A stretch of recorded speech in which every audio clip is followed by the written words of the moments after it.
This is the Virata podcast. In this episode, we will talk with Portuguese Sahaja yogi Luís Garrido. Alô Brasil! Welcome to our Virata podcast. My name is David and today we have a special guest here, Luís Garrido. So welcome to our Virata podcast. Thank you for inviting us. It's a great honor to speak on this webcast of yours. I've been watching some wonderful interviews you've done before. Oh, thank you. And learned a lot by listening to those interviews. Oh, thank you. Thank you. So it's a pleasure for us to have you here. You have been for so many years in Sahaja, so many stories with Shri Mataji. So I would like to start by asking you to tell the stories of your childhood when your seeking started. As a seeker, I was what you can call a Bible fanatic. Oh, really? I started like that at a very young age, reading the Bible. I was in love with the Bible from very young age. And I had an experience. Once I heard my mom talking to a friend of hers, and she said the name of Lord Buddha, Gautama Buddha, she said, And that word was like magic in my mind, I was so I felt this something very important, Buddha, I have to find Buddha, something so important. I started looking for Buddha if I could, And Luis, just perhaps to set up a little bit the story, so people who don't know, so Luis from Portugal, so grew up in a Catholic family, right? Yes, indeed. So to get this knowledge of Sri Buddha was something exotic at that time, right? And I didn't know anything about it. I was maybe 10 years old, first time I heard the name of Buddha, but immediately I can't understand something happened inside, just hearing that name. And I felt I need to find this, something very important. Later in life I found out the other aspects of other religions. And I was also very interested to find out about Islam and about Judaism and of course Hinduism. I was also very interested. I found out some things through books. I went to some gurus, which happened to be not so good after all, those gurus. I tried many things, until one day, I was already much older by the time I was, I don't know, maybe 18, 19 years old or 20. I came across William Blake, and that made a very big change in me. I felt a desire to give up false gurus and seeking of low quality to do with spiritualism and other things. Just coming in contact with William Blake was a big difference in my life. And of course, later I found Shri Mataji's photograph on a window shop, and I think that was helping me a lot during those days. And I was feeling a certain faith inside my heart that I was going to maybe meet Christ once. So I was continuously praying for Christ, praying for the Holy Ghost. And this must have been the effect of coming across William Blake and coming across the photograph of Shri Mataji after so many years of wrong seeking and false seeking. It's interesting because actually Maria Amélia, we interviewed Maria Amélia previously, and she also mentions that there were very good people in Portugal, and that's why so many false gurus also came to the country. Yes, Shri Mataji said that to me as well. There was also the Portuguese people went to India and made some mistakes there, against Lord Shiva. But they also did good things. It was a mix. But what she told me is that the seekers of truth are not to be blamed for the mistakes of the past of our ancestors, They did some good things, they did some wrong things, They made a mistake or two there in India against Lord Shiva, the statues of Lord Shiva in Ellora. They didn't show much respect, So, yes, some gurus came to Portugal, so there was some karma there. But that karma would not affect the genuine seekers of truth. This is what Mother promised. And she was very kind, she highlighted some good things the Portuguese had done. So she didn't want us to feel guilty for the sins of the past from our ancestors with colonialism and all the wrong things we had done. We had a big, heavy weight of guilt in us as seekers of truth. We felt guilty for many things. It was very easy trap to feel guilty. In fact, to remove that hurdle of guilt was quite hard in Portugal. Okay. You know, all this, we knew we had done lots of things that were wrong, and our ancestors too. I think Mother was forgiving us for those. All that history was being forgiven in us. So you're saying that I actually saw the mother's picture, you know, in a shop. So can you tell us a little bit the story of that? Yes, in those days, we had a very long law course, which was a 6-year law course. And there were lots of exams. We had to have a written exam and an oral exam, lots of semesters, because the year was divided into semesters, lots of units, lots of exams, always an oral exam, always, and a written exam for every unit. The course was getting tough, and so one of my colleagues had an uncle who was a great lawyer. So the idea came, before the exams, you go and see that lawyer and ask for some help. He would, you know, because he was considered such a great lawyer, that man. And this man used to ask us to wait outside his office. You know, he didn't want all the students in his room. So we had to wait outside. And in that street, there was only one shop. It was a photographic shop. We had to be there under the awning. The awning gives some shelter against the sun or the rain, whatever. And in that shop, there was a big photograph of Shri Mataji, because when Maria Amelia, in fact, the Sahaja Yogini and Arnaud, very important, very excellent people, you know, they were Sahaja Yogis, but they got married in Portugal. They invited Shri Mataji. She came to the wedding, and that photographer, somehow he understood that Mother was the most important person that he photographed, so he put the photo of Shri Mataji on that window. So we had nothing else to look, so we were looking at the photo of Shri Mataji. And this colleague of mine, she said that her aunt came from Bombay, and she was Indian also, and she had also, like Mother, a big dot on the forehead, a red dot on the forehead. So she was always reminding us, look at the dot on this photo of, which was Shri Mataji. We didn't know it was Shri Mataji. We thought it's a nice Indian lady, you know, with a big dot, you know, black and white photo, by the way. So the dot was not red on the photo, but in reality it's a red dot. And she used to tell us, make sure you look at the dot on the photo here of the lady. The lady happens to be Shri Mataji. When you go inside the law office, if my aunt is there and you look at the dot, she'll throw you out. She doesn't like people looking at the dot and asking her, what's the dot? Is it blood? Or she gets angry. So now we've seen the dot, you are prepared. So we were looking at Mother's photo without knowing and getting good marks. The exams were getting very well. And we thought, this man is a genius, this lawyer. And we didn't know that Shri Mataji was helping our Agnya chakra. We had no idea, but this became a ritual. We used to enjoy that. So when I joined Sahaja, one day the Sahaja Yogis told me, let me show you something really nice, you know. And as we were going to that direction, I said, oh, I know what it is. Is that photo on the window shop? That's the photo of Shri Mataji, isn't it? Yes. That's the first time I realized that was the photo of Shri Mataji. You know, I had been looking at for, I don't know how long, maybe 2 years. Wow. You know, before joining Sahaja. And you didn't know who she was? No, no idea. But the exams were going very well. And then you went to the first public programming in Lisbon, Yes, right? in Lisbon, yes. How did that happen? My parents actually went the day before.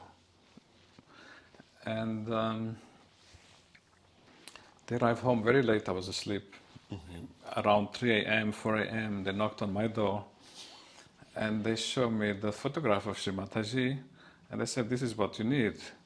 And I got afraid because, oh my God, I knew that my mom goes to these witches and spiritualisms and tarot ladies and psychic ladies. So I got afraid. As I said, no. I'll be afraid of ghosts during the night. I can't sleep, you know. Take it away, please. But my mom, she doesn't take orders from me. She put the photo there on the shelves. I didn't know that. In fact, I slept like a log. It was the best sleep of my life.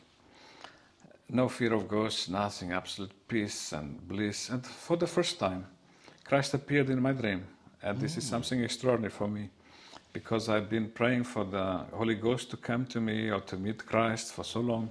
Since coming across William Blake, I had felt that my seeking must improve, and now my prayers were to meet Christ really, and to get some connection or the Holy Ghost as well. But nothing was happening. I never dreamt with Christ. And now, for the first time, Christ appears in my dream. Of course, I didn't see Christ, it's just his voice. I knew this is the voice of Christ because this was a voice like a primordial sound, like the Om, the deep, resounding voice. And he was quoting, the words were the words of Christ. I knew them from reading in the Bible. I read the Bible in Portuguese, so it's hard for me to translate now to English after so many years, because I've been here in England for more than 40 years. But what I remember, the words were, I was hungry and you gave me no food. I had no clothes and you gave me no clothes. I was ill, you never came to visit me. I was in jail, you never visited me either, And this repeated itself throughout the whole dream. Those words of Christ were always reverberating, very loud, very deep. I could not get those words out of my mind. When I woke up, I could hardly speak because those words were still playing inside my head, the memory of it. And by now I was getting a bit worried. This must have some meaning. I know these are the words of Christ from the Gospel. I know this is the voice of Christ. My intuition tells me. And I haven't got a clue what this means. What do I have to do?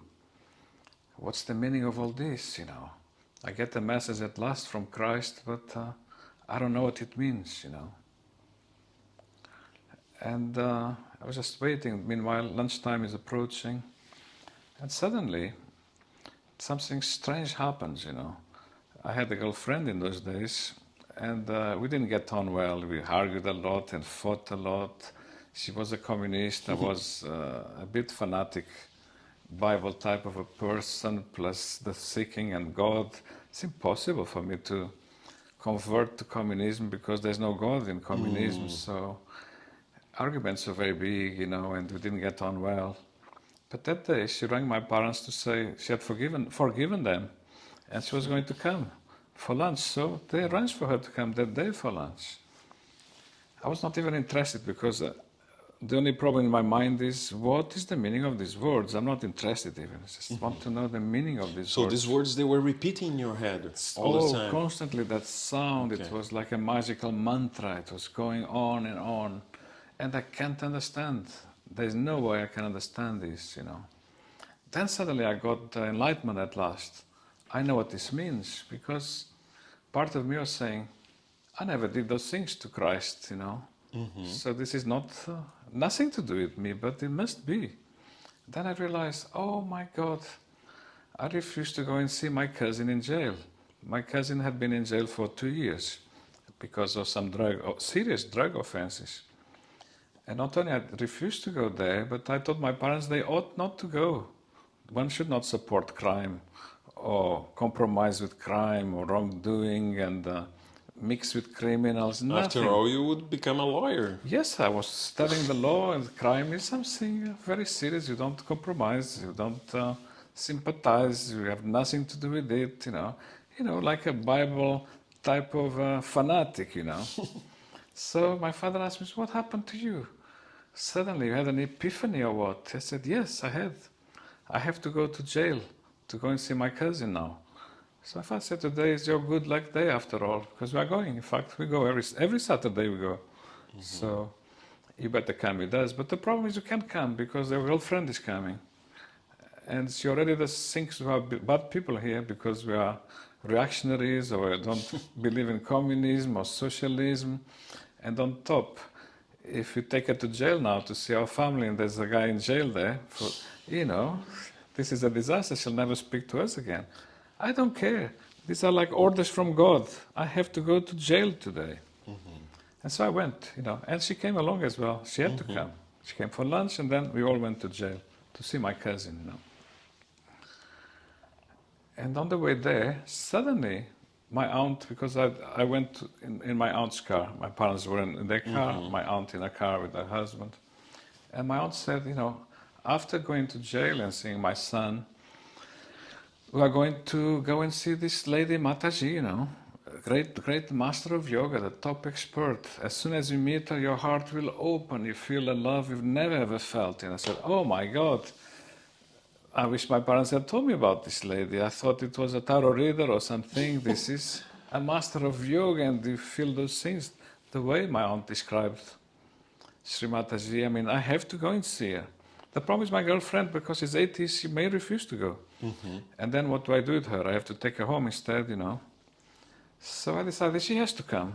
Enough nonsense. She just has to come, because I'm not going to miss this at any cost. And just before we went, negativity came up. She refused to go. Now she's not coming. We had to go up the steps. She's refusing to go. And I kind of dragged her a little bit. She was very, very thin, It's not hard for me to drag her. She's very thin. I just pushed her up and took her up, And then we went to see Shri Mataji, So if Mother Photo hadn't come into my room that night, I would not have the dream of Christ. Yeah. And Christ told me to go to jail, basically. And because I went to jail, I heard about Shri Mataji and decided to go to jail. It was important that this girl also comes. This girlfriend comes to see Shri Mataji. That was part of the Maya. It was necessary for my liberation, so to say. And what is more, that day when I was talking to Shri Mataji there at the program, Shri Mataji told me something very important. You have to go to jail and see your cousin.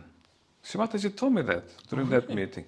I said, but I've been, I was so proud of myself. I've been to jail to see him today. I said to Shri Mataji, really good. So now I'll go back there again and raise this Kundalini. Shri Mataji told me, your aunt asked me to give him realization remotely, since he cannot come to see Shri Mataji, because she wants him to be saved, because the drugs is such a problem.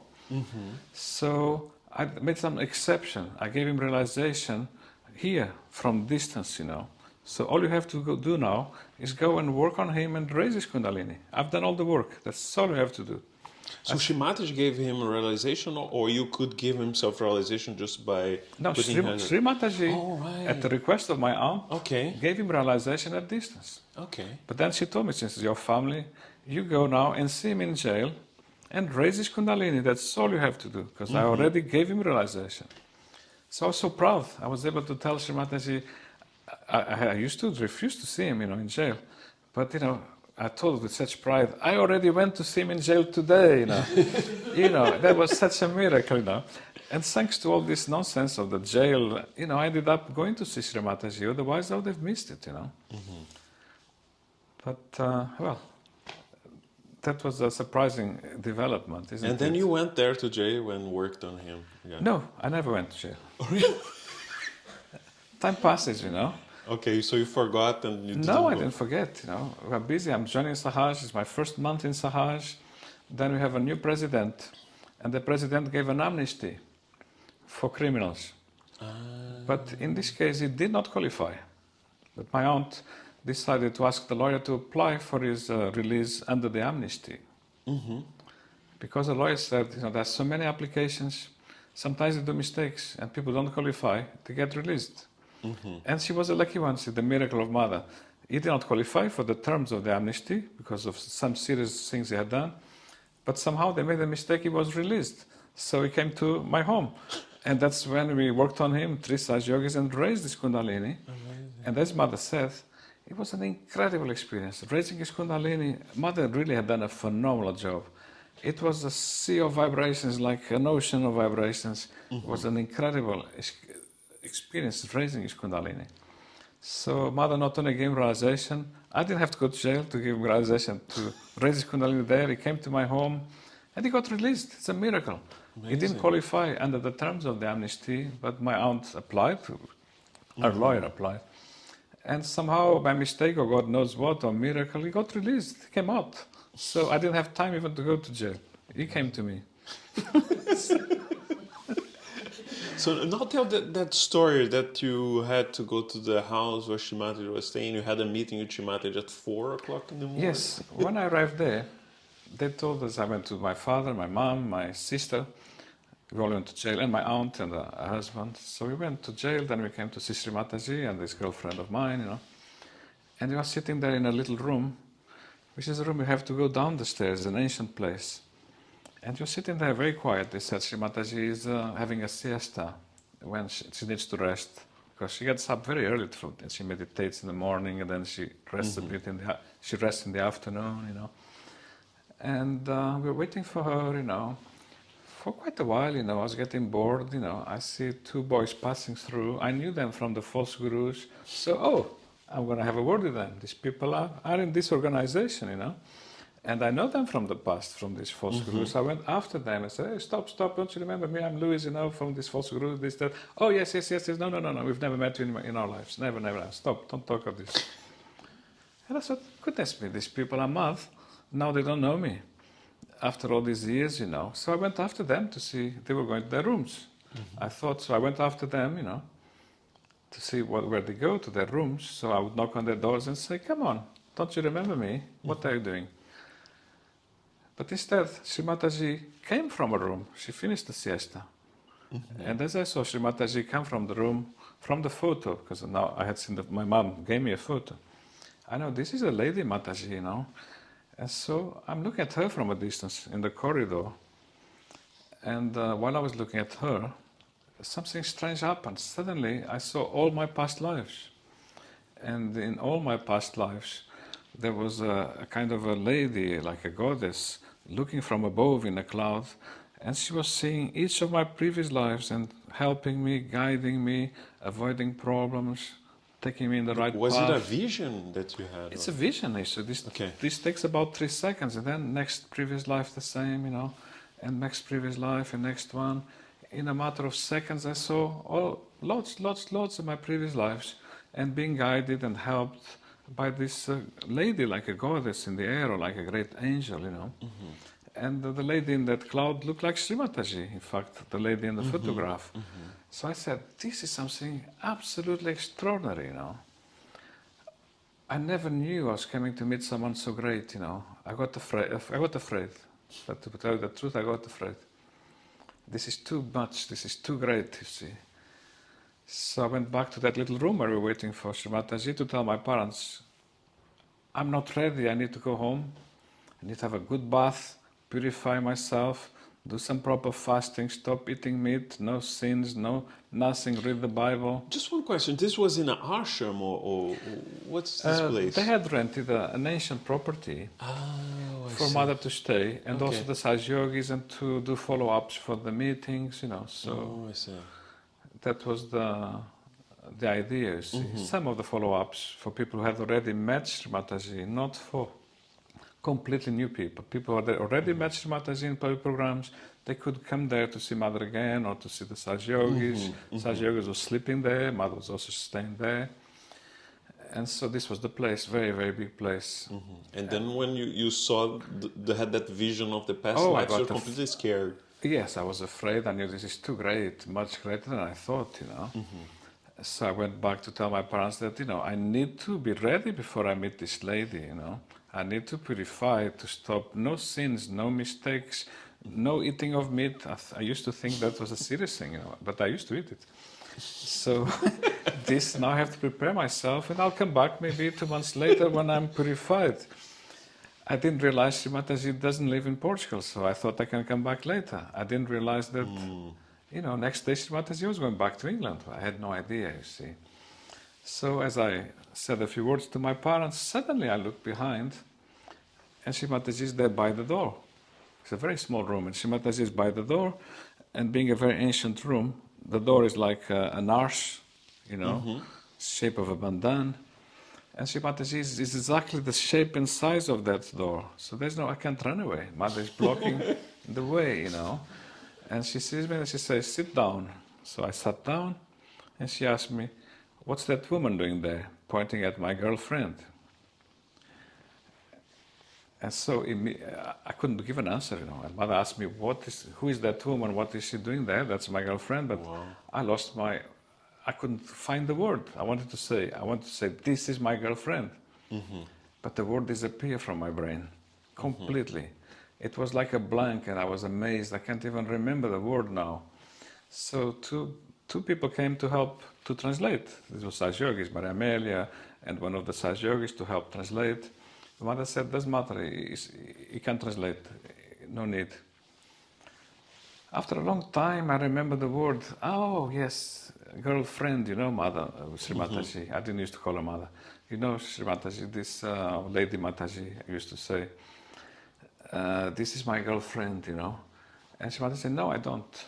I actually don't know that word. That word does not exist, as a matter of fact. That explains why I couldn't remember the word, you know. And besides, you know, do you love her? Shri Mataji asked me. And that's the second strange thing happened to my brain for the first time. I did not love her at all, because we fought all the time. I wanted to stop that relationship. In any case, I've been trying, but I just couldn't answer the question. Instead of lying, because I had been trained with all these exams and oral exams to say anything and give any answer, you know, that was the training. It's not about saying the truth, it's about arguing a point of view, any point of view. Easiest would have been to say, of course I like her, otherwise I would not be his boyfriend, isn't it, you know? But nothing, I just could not lie. So mother asked me 3 times, you know, do you love her? In the end, I confessed the truth, no, I don't, at all. I must say, but this is very gross and indecent, you know. If you don't even love her, what are you doing with this woman, you know? And she couldn't understand anything, right? But this girlfriend didn't speak a word of English. He said, so this is very gross, very indecent. You don't even love this girl. What are you doing? Either marry or leave her in peace, and don't treat her like that, you know. And that was it. That was for starters, you see. And it was wonderful, because this is what I wanted to do in any case. Freedom. And, yes, from that woman, you know. I'll tell you more about that woman later, if there's time. So then Shri Mataji wanted to work on some of the people that were there also waiting for her, who had met her before at public programs. And she said to me, I can translate. So, I mean, that was an amazing experience, because I was now sitting next to Mother, and Mother was about this distance. And I could feel such an incredible energy coming out of this lady, Mataji, you know. Something enormous, blissful, the fragrance. It was paradise just being next to her. I knew there's a difference, a distance maybe a foot. I cannot go any closer to her, because she's pure energy. I could feel that. Mentally, I didn't understand anything. I just could feel that. What a privilege to be even this close to this lady. And I said, thank you, Mr. William Blake, because it's thanks to Mr. William Blake that I decided to study English, because I wanted to be able to read his writings. So I had to study for 2 years. It wasn't enough. My English wasn't still good enough for Blake, but I could read a little bit. But thanks to him, I could translate for Shri Mataji now and talk to her. And I said, thank you, Mr. William Blake. Thanks to you, I decided to learn English. And now I can be this near to this lady, which is, it was like an energy of bliss coming from her. And the fragrance, it was divine, you know. It was a great experience. This is before Mother gave me realization. So I started translating for Mother. And Mother started working on a lady, and she told me, tell this lady to say the mantra in, you know, translate for her to say in Portuguese that I am my own guru 10 times. And I translated, I am not my own guru. I told her to say I am not my own guru 10 times. And so the lady started saying the mantras, I am not my own guru, I am not my own guru. You know? And Shri Mataji looks at me, the vibrations are horrible. What on earth did you tell her to say? I told her to say the mantra, I am not my own guru. Yes, I understand, but in Sahaja Yoga it's different, you see. In all those gurus out there, that is correct. But here in Sahaja, you actually become your own guru. It's unique of Sahaja, only in Sahaja. As you get realization and deepen into it, you become your own guru. So it is the truth in Sahaja Yoga. All right, so now tell the lady to say the mantra 20 times. I am my own guru. So Then the vibration started flowing.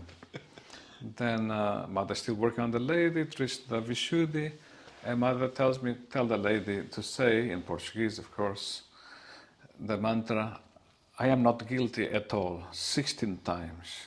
And I translated, I am guilty, 16 times. And again, Shri Mataji felt vibrations are appalling. Why? What are you doing? What have you said to this lady? I told her to say the mantra, I am guilty, 16 times. Oh my God. Yes, yes, I understand, you see. Yes, you are Catholic, isn't it? Yes, everybody's Catholic here, but in Sahaja Yoga, it's the other way around. Sahaja Yoga cleanses you completely of all your sins and all your guilt and gives you self-realization by which all the guilt is gone. So I'm giving a realization now. I'm going to remove all the guilt from her. She's not guilty of anything. She can say the mantra, I am not guilty now. So then I gave the correct translation. And that's when I realized something has happened to my brain. I don't manage to lie anymore. You see, I wasn't able to lie to mother saying, I love that girl, I didn't. I wasn't able to say the mantra that I thought was false. I couldn't say it, As it turned out, the mantra was true. So, but my brain could no longer lie. I could see, this is something strange happening in my So brain. you suddenly realized that you wouldn't have a future as a lawyer. No, not much. Anyway, but it's a sign that something is happening, isn't it? Yeah. At this point, mother is not yet giving me realization officially yet. So you haven't got your self-realization, you're just being a translator there in the Yes. room. Okay. And meeting mother for the first time, Anyway. And then you have an appointment, right, with Shri Mataji? Oh yes. Then actually, in the end, mother gave me realization, In that same evening. In that same evening, mother made a little talk, and then she gave me realization. There was a queue. Mother used to give realization to people also individually, as well as giving it en masse. She also then worked on people. There was a queue. And the first person on the queue was me, because I was very anxious, And my girlfriend came with me, and mother says to me, Sir, and she called me Sir, this is not good news. Sir, go back to the end of the queue to me. Oh my But the girlfriend stayed there, and she worked on her. So I was not in the queue, but I came to listen because I wanted to hear what's going on. I used to be like a spy. So I was out of the queue because she's working on my girlfriend. I have to be there to hear what's going on. Such yogis were translating for mother.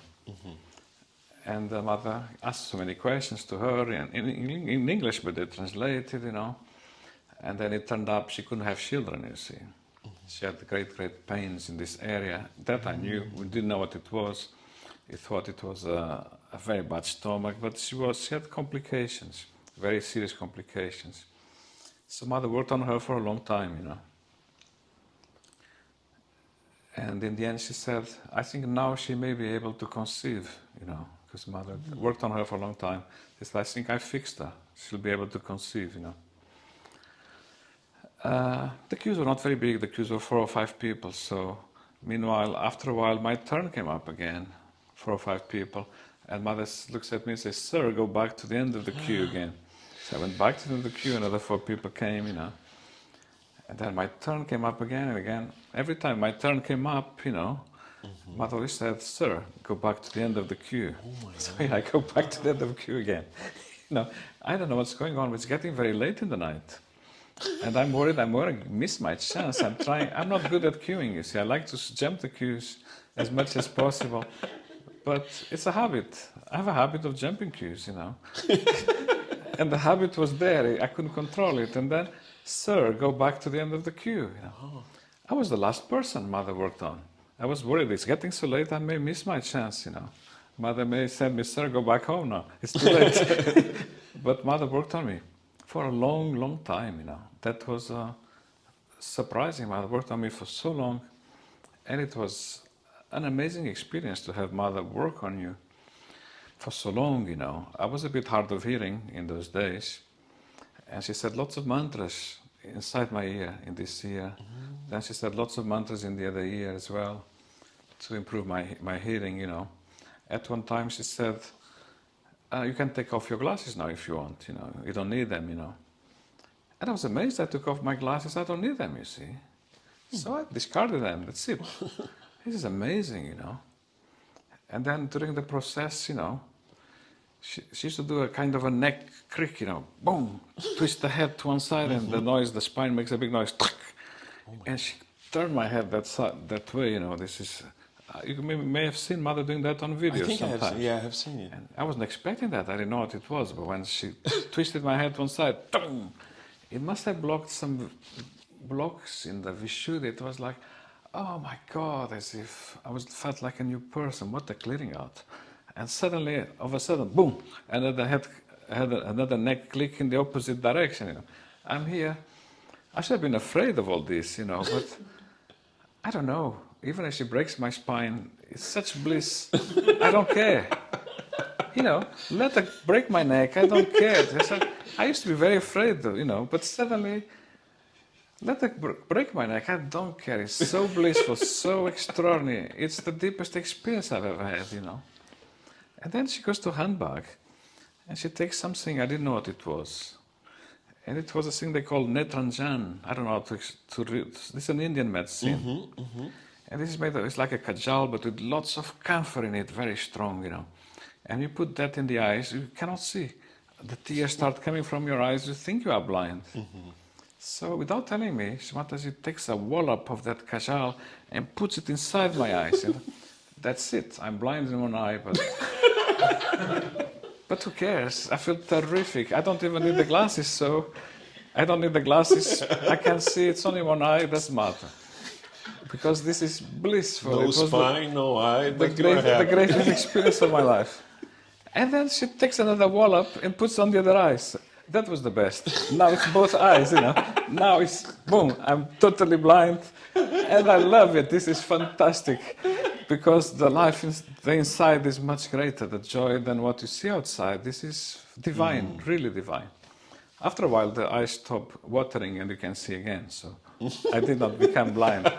But it was an incredible experience. Mother worked on me for 45 minutes or thereabouts. Wow. And now I understand why I had to be the last, because it takes so long. It's not fair on the other people to wait so long for Mother to look after this. So the guy there said, oh, your glasses, you forgot your glasses. I don't want them. Keep them.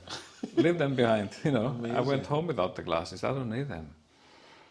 It was an interesting experience. Actually, it reminded me a little story in the Bible. I think that, I don't know exactly if it's the right saying, it's like the last ones will be the first. Yes. There's this... That's an interesting saying, yes. Yeah. The first shall be the last, yes. Yeah. Yes. It's a very important saying, yes. So then you had to meet Shri Mataji the next day, or how that worked? Well, as we were about to say goodbye to Shri Mataji, because I was one of the last person really she worked on. Many people had already left. We were saying goodbye to Shri Mataji. And Shri Mataji said to me, if you want to see me tomorrow, come and see me morning but not late, you know, come early or you might miss me because I have to take a flight to Spain, you see. So if you come too late, you won't see me, you know. I said, fine, I'm so delighted, I was so honored with that invitation, you know. I said, my mind said, I don't want to come too early and disturb her. She may be resting, you know, it's already so late. I don't want to come too late and miss her. I need to know exactly when to come, you see. So I asked her, what time exactly should I come?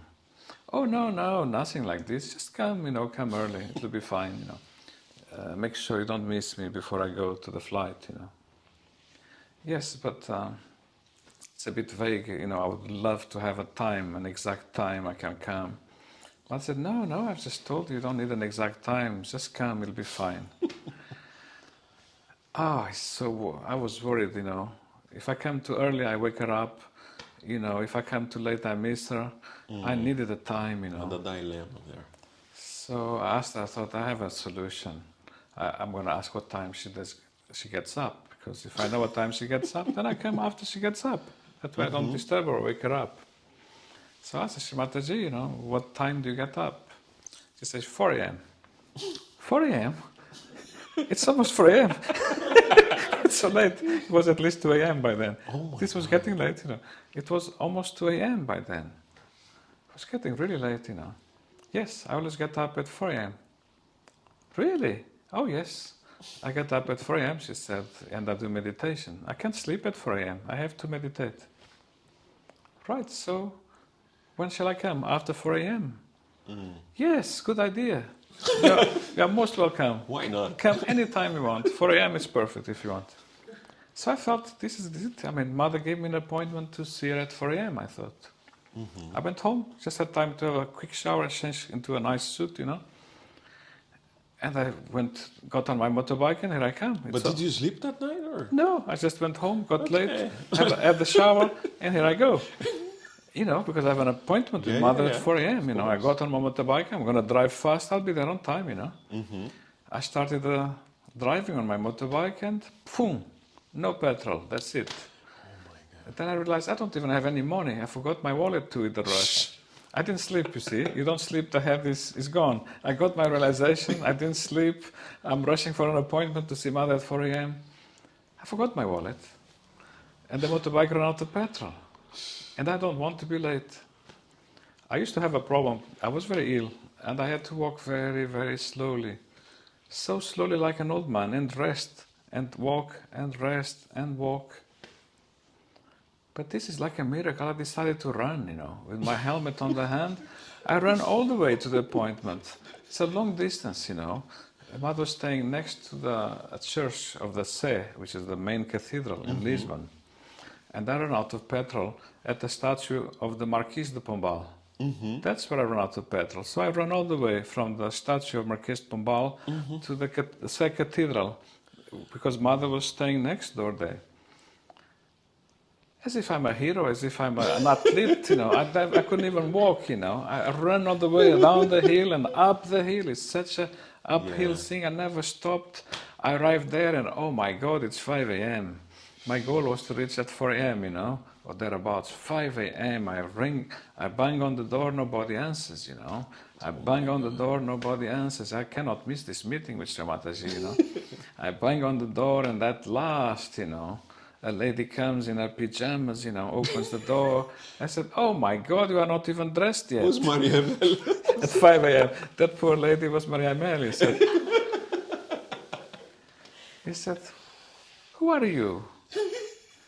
It's me, Luis, I have an appointment to meet Shri Mataji. I was aiming for 4 a.m. 4 a.m., I'm late. I'm so sorry. I ran. She said, what happened to your suit? You are soaking wet. All your tie, your shirt, your suit dripping in sweat with a helmet in the hand. What happened to you? Oh, I ran out of petrol, so I ran. Oh my God, You better slow down and calm down, All right, come in. Oh, these people, they ring just any time or what, They come at this hour.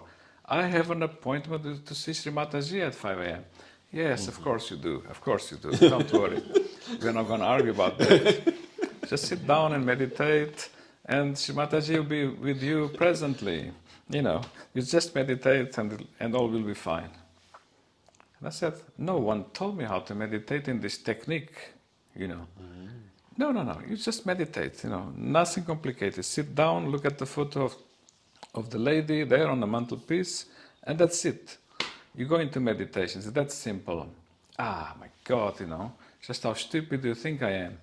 I've been going to lots of gurus and reading lots of things. Meditation is not just like that. But did you tell her that? No. Sorry? Did you tell her, or you just thought? No, I told her, I used to argue a lot, We were being taught to argue all the time. You had to. So we argued and argued and argued. He said, all right, she lost the patience at last, getting her up in the middle of the night. She's not even dressed. And now she has to teach me the technique of meditation. I'm really a difficult client, And she said, look, just do it, And if it doesn't work, then you can complain, all right?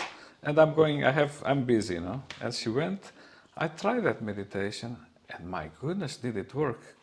She came back an hour later to see if I was in one piece, if I was behaving myself.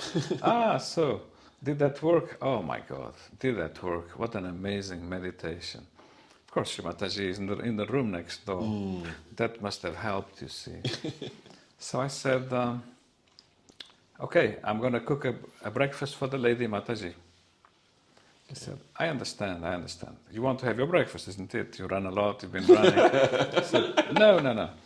I want to cook a breakfast for that lady. She said, all right. And you were a good cook at that time? Or? No, not a great cook. I used to cook for my cat. That I did, but other than that, So I said, all right, feel free to have a nice breakfast. Go to the kitchen, help yourself, eat anything you want. It's all yours. You are most welcome. You don't need to cook a breakfast for the lady. Cook a nice big breakfast for yourself and have it. You've been running a lot, I can see. You need a big breakfast. I don't want a breakfast. I'm going to cook for this lady. So I did. I was a bit of a hard case, always arguing. And I cooked a big breakfast for Shri Mataji, Eggs, sausages, bacon. I raided the whole kitchen, everything that was there, bread, fried bread, you name it, orange juice, coffee, tea, the whole thing on a big tray, And then she came, why don't you eat it? Oh, it's not for me, it's for the lady, Mataji. Oh my God, she only eats half a pear for breakfast, at most, Really? Is that what you give her for breakfast? Yes, that's what I give her for breakfast. She doesn't eat more than that. Have you ever given her a proper breakfast, No, as I told. And it was a Portuguese breakfast that you did? Yes, like a big proper Portuguese breakfast, No, actually not, just half a pear. All right, give it to her. She said, I told her, but she doesn't eat these things, I will at least show it to her. Okay, fine, no more arguments. I'll show her the breakfast just for a laugh, And she went to the room, showed her the breakfast, closed the door. Half an hour later, she comes back with the tray empty. Her eyes were coming out her eyes. She ate the whole lot. She couldn't believe it. And now she wants to speak to you. Okay, now something is happening, So I went into the room. Shri Mataji told me to sit down, And she was sitting down also. She said, can you feel the vibrations now? And she blew the breeze of the Holy Ghost to me from a distance of 2 meters, She blew it. And my God, what a deep, incredible bliss experience and coolness all over myself, This is unbelievable. So, can you feel the vibrations? I said, no. I still couldn't lie, you see. I was still in that mood. For me, the word vibrations means something is vibrating and shaking and moving. Physical, and nothing was moving in the room. I wasn't moving, I wasn't shaking, the room wasn't shaking. This is not vibrating. So I said no. So Mother blew the cool breeze again in my direction. And my God, I like this, This is incredible. I could have more of this. So Mother said, so now you can feel the vibrations, isn't it? I said, no. All right, we'll try one more time. And Mother does it again a third time, and oh my God, I didn't even want to open my eyes. I was lost in it. This was extraordinary, you see. Then Shri Mataji said, you can open your eyes, So now, can you feel the vibrations? And I said, no. The same. It's not vibrating, I cannot lie, you see. At this time, Maria Amelia lost her patience. Oh, come on, for God's sake, why do you behave like this to this lady, And Shri Mataji said, it's all right. This is a problem in translation. And then I said, yes, I agree with that.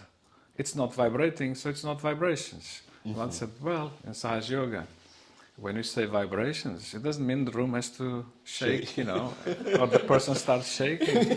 It's this bliss and cool vibrations, that cool breeze that you felt, that bliss. This is what we call the cool vibrations, Did you feel that? Oh, yes. Mother's right. It was a problem of translation. That was all. And then she said something extraordinary. She said, if you want to come with me in the car to go to the airport, you can come, You are most welcome if you can. I said, yes, I can. I'm free, I can. I'll come, Oh, I was delighted. Can you imagine driving in the car with Shri Mataji to the airport, And the time was getting now ready, a little bit, getting close. Mother has to go to the airport. So Mother went to the car. Sahaja Yogis are at the front, 2 of them. Maria Amelia is there. Mother is there. and there's a free space for me, so I opened the door to get inside. As I opened the door, a dog got inside in my place and sat there, big dog next to Shri Mataji, sitting upright, very dignified, as if in meditation. This is where I wanted to go, my place. And the dog is there, took my place. I look at Mother, Mother looks at me. Mother told me I could go, you know. So Mother starts dragging. Mother tried to drag the dog out of the car so the dog can stay at home. The dog doesn't have to come to the airport. Yeah, So it's my place, you know. But the dog didn't agree. He started doing the noises. When Mother puts the hand in the collar of the dog to push him out, the dog does. And is there on Mother's hand very close, you know. But Mother is not afraid. This is quite extraordinary. Mother is not afraid of the dog. Second time, Mother pushes the dog again quite strongly, you know, and the dog goes. I said, oh my God, this is not going to be easy, you know. And then Mother, the third time, she pushes the dog and big noise. I thought, my God, she's going to lose the hand. She's not afraid, you know. And you didn't try, no? I told Mother, you know, Shri Mataji, please, don't do it again, please. I was feeling sick just seeing that she's going to lose the hand there. And she said, Mother, Shri Mataji said to me, you know what, why don't you take the bus? I said, great idea. I didn't realize that I left my wallet at home. I wasn't aware of that. So then I realized, oh my God, I don't have my wallet with this rush. I was coming by motorbike. But then the car already left. Oh, but the car went, you know. Okay. And then I realized I don't have a wallet even, you see. But Mother told me to go to the bus stop, to take the bus. So I went to the bus stop. I don't know why. Let's see what happened. Because I didn't have money, and I don't know how to beg in the streets, you know. I was too well dressed for that even, with a suit and tie. Yeah, that's it true. had dried by now a bit, you know. So, but you know what? I went to the bus stop and sat there waiting for the bus. No money, nothing, just sitting there. Absolutely like an idiot, just sitting there. Because Shri Mataji said so. I said, this is not me. I've only met Shri Mataji the day before. Rationally, this does not make sense to me. And I waited and waited and waited. I'm still there. And time is passing, you know. I'm waiting for the bus to go to the airport to see Shri Mataji. Except that I have no money, so I can't go. So what am I doing there, sitting there? I just did it because Mother said so. And I was in a state of thoughtless awareness, you could say. That's the state I was in, and I was really not used to that state. I didn't understand, what is this, you know? Why do I feel like this? Nothing bothers me. Nothing is important, you know, except going to the airport or seeing the lady again at the airport. It was a strange experience, you know, but very blissful too. And then another guy comes, and I knew these people, they were such yogis. I knew them from the false gurus in the past. They knew me too, although they denied it. The same team. And sits next to me, and I said, fine, this is a miracle. I need to borrow the bus fare from you, okay? Yes, no problem. He didn't have enough money for his own share, for his own fare, leave alone to lend me some. And he sat there like me. We sat there, you know, relaxing. We weren't even talking much. We just said goodbye to Mother. We were just sitting there. And I realized this is really strange, you know. We just sit here on the bus stop, waiting to go to the airport. Time is passing. We're not bothered. What's wrong with them? Waiting for a miracle. What's this state, right? you know? I said, yes, these things happen, he said, you know. But he was very thoughtless like me, and we just sat there like two zombies, you know, but feeling in paradise, absolute paradise. We don't mind time or sitting at the bus stop. All the buses are coming and going, and people, you are just there in bliss and in meditation, so to say. And then a third Sahaja yogi comes, you know. I knew him well, I also knew him. And I said, can we borrow the fare for the airport? Because he was also going to go to the airport, to the airport by bus. He looked at his wallet. He didn't have enough for his own fare even. He couldn't go also. God, Portuguese economy wasn't going so well at that time. I don't know what's wrong with us. We have now 3 zombies without the money for the fare, sitting on a bench like idiots, you know. And we are in paradise. That is really odd, you know. So I said, what on earth are we doing that? I asked the most senior of them, the top Sahaja yogi there of the 2. What on earth are we doing here? He said, But doing nothing, we don't do anything, you know. The Spirit does everything. Mother does everything. Wow. Yes, yes, but how do we get to the airport? We just leave it to God. This is how we do it in Sahaja. Well, just like that. Yes, you know, this is my... I just met Mother the day before in the night, got realization, I didn't sleep. I'm here, and I'm really confused with all this, you know, and very thoughtless. I can't even think or lie or say the words. It's like a new world to me. And then he spoke, okay, he explained me a proper Sahaj technique.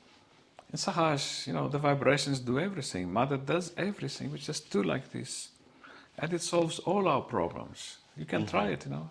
Yes, I tried it, you know. I also did it. We all did the bandan. We sat there, another, I don't know. I can't even measure time. In a situation like this, I can't even tell you how long more you stood there after doing all this.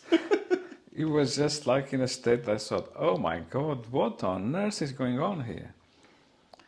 And then suddenly, the most senior yogi of the two gets up, walks into the traffic, in the two or three lanes, he walks, you know, with courage into the traffic, stops a taxi, and that's it, let's go.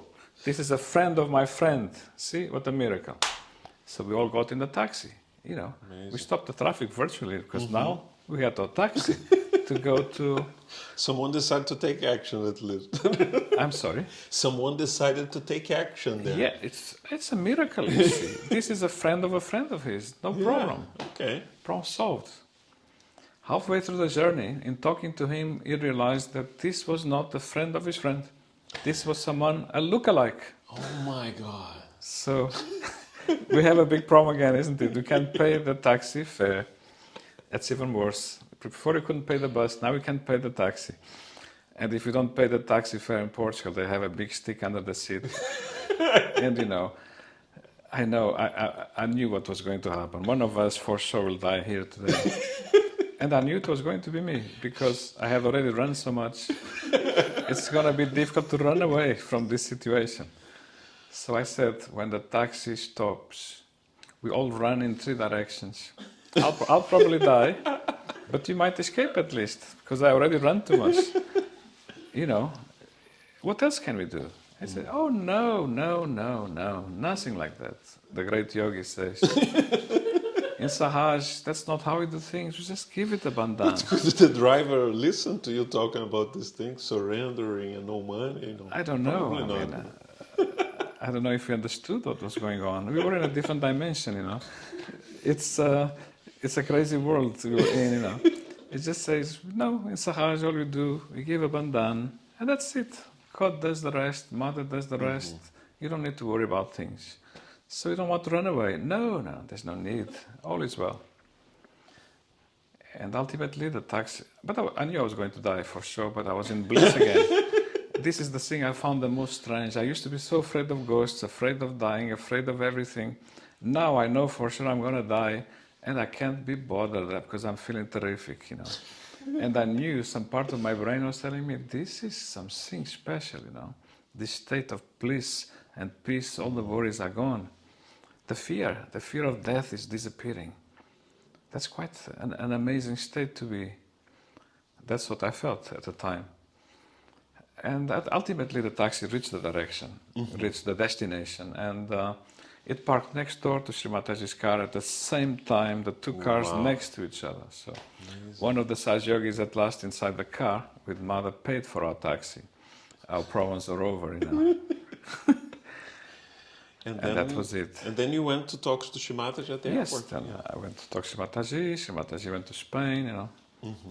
And I decided to spend the night at the ashram, and I decided to stay there in the ashram forever. I decided... So you moved in? Moved in, you know. Yeah. I'm staying here forever now, because there was space, I could stay there, sleeping on the floor, and I stayed there, you know, for 4 or 5 days, you know. And then suddenly we got the news, we got the phone call from Maria Amelia saying, Shri Mataji decided to go back to Lisbon again. She changed the plans.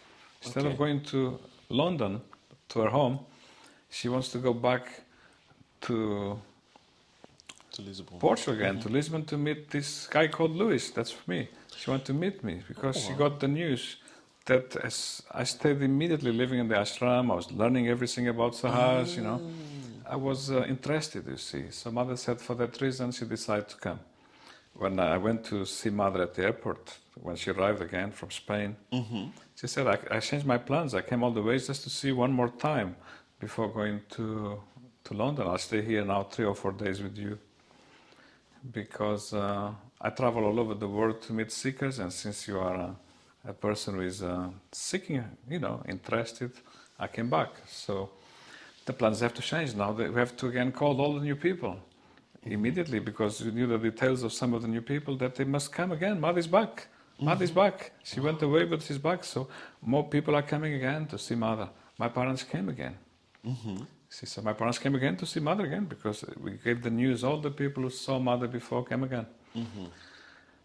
And at that time, I was feeling a pain here in the left side of the forehead, very strong.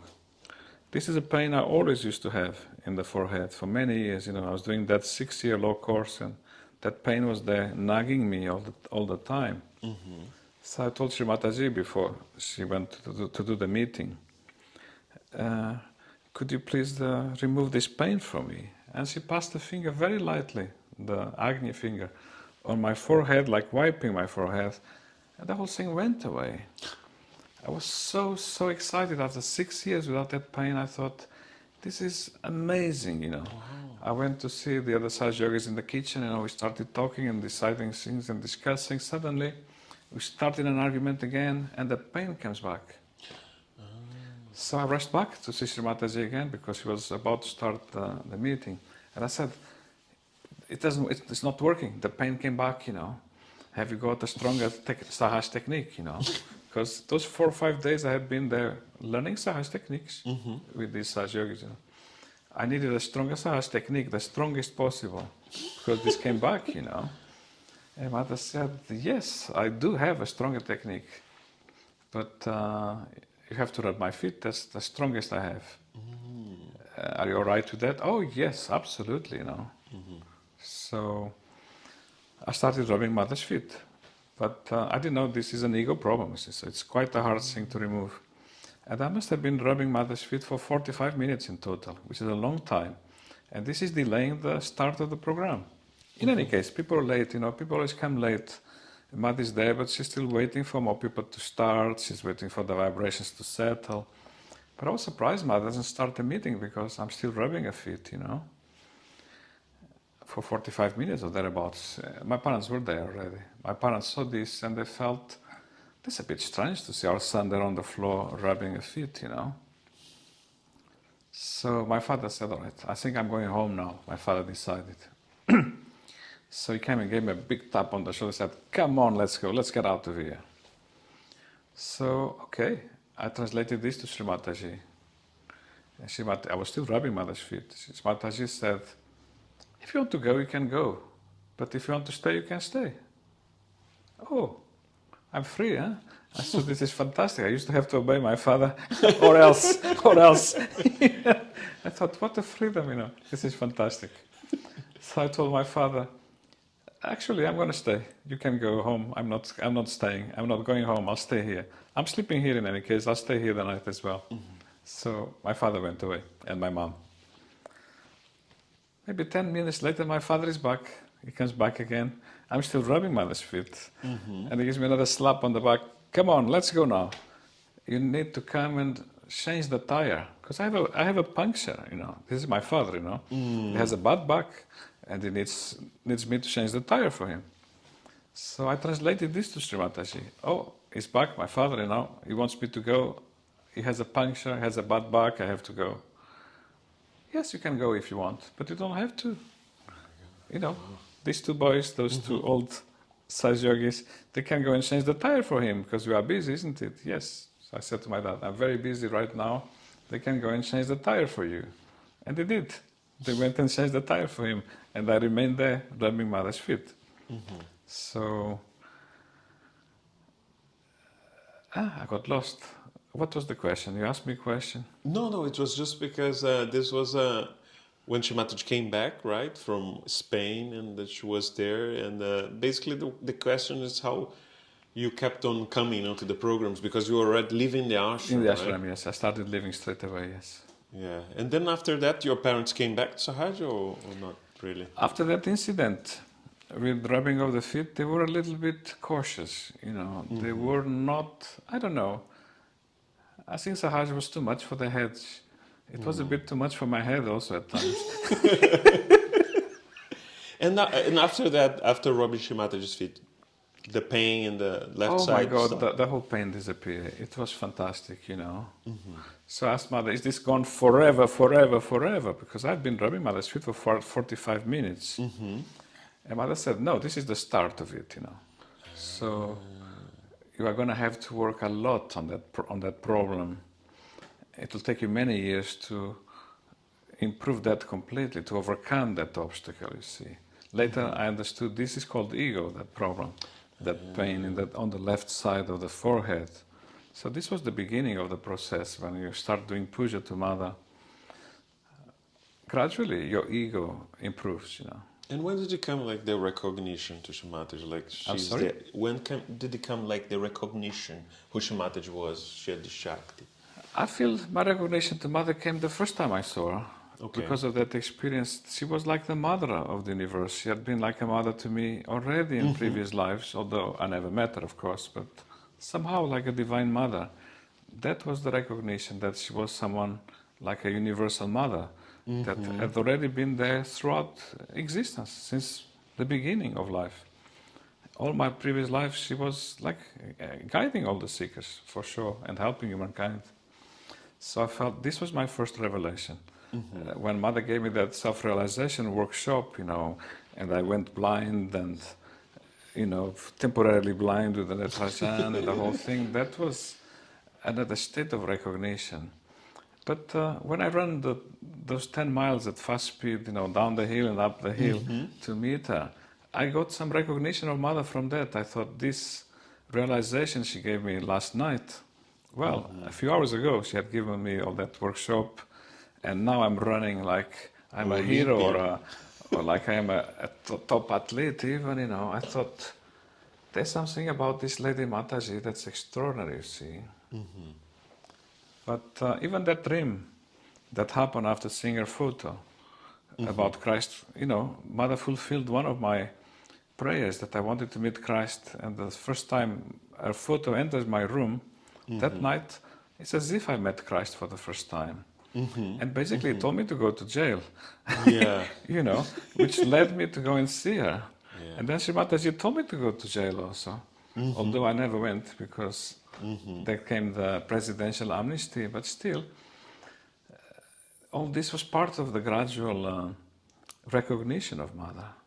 And then when Mother went to England, then I'm still there with the Sahaja Yogis. Then there's more experiences, more challenges, you know, more miracles, more incidents. And every time you start recognizing the power of Mother, the power of Sahaja Yoga, the power of Sahaja techniques, I was cured. I couldn't even walk, now I'm running, you know. I was feeling terrific, no pain in the head. I felt like a new person. I had 2 more exams to do for my course, 3 in fact.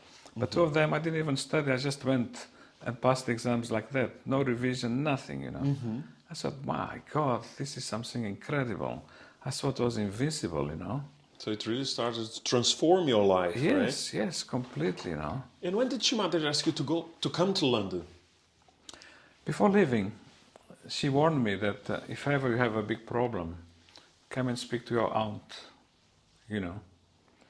So Your Portuguese aunt. my Portuguese aunt. She said, a person with a good heart. She was the one who asked for self-realization for her son in jail. And so, you know, after Shri Mataji left, I received a letter to go into the military, to start my military training. That's a big problem. So, and Shri Mataji also told me, when she worked on me, that I have a serious heart problem. I knew that. I never told her, and I was amazed she knew that. How she knows, but she knew. I used to have a heart problem from young age, of pains, deep pains in the heart. They used to call it angina. That's what they called it. And they used to say, the doctor used to say, you know, this will grow out of you as you get older, possibly, but right now you have that heart problem, you see. But I was surprised Mother knew. She said, you have a serious heart problem. And my instinct was telling me I'm not well enough to do my military training, because one of my brothers had a heart attack in the military training. Wow. So, Very intense. this Right? could happen to me also, And Shri Mataji warned me I have a heart problem. She told me to get advice from my aunt if I have a problem. And so I asked my aunt, what to do with this. I received my letter to present myself in 2 weeks in my regiment and start military training. She said, there's a solution. She found out there is a solution. And she said I could make an appeal, and it takes 1.5 years for the appeals to be decided, because there's a huge pile of administrative delay in those processes, Mm-hmm. There are not that many military judges in Portugal, So the delay was 1.5 years. After 1.5 years, they will decide, okay, it's probably that you have to do your military training, but meanwhile you gain some time. Yeah. You can improve your health, you can do what you want. And I decided to go to London to see Shri Mataji, which is also a way of staying away from the military in case the jeep appears at my door to take me to the military training, So because at that 2 time weeks, in Portugal, you time would... was ticking. I had 2 weeks now to join the military. I made an appeal. But, what if it doesn't work? Mm-hmm. Sometimes, the jeep appears on your door, they knock at your door at 5 a.m., and you are on the jeep. If you don't appear on time, they come and get you, Yeah. see. Yeah. So I felt, I'm going to go to London to see Shri Mataji. And that's what I told my mom and dad. I'm going to London to see Shri Mataji. Mm-hmm. But my mom knew otherwise. My mom told me, actually, you are going to London to get married, she said.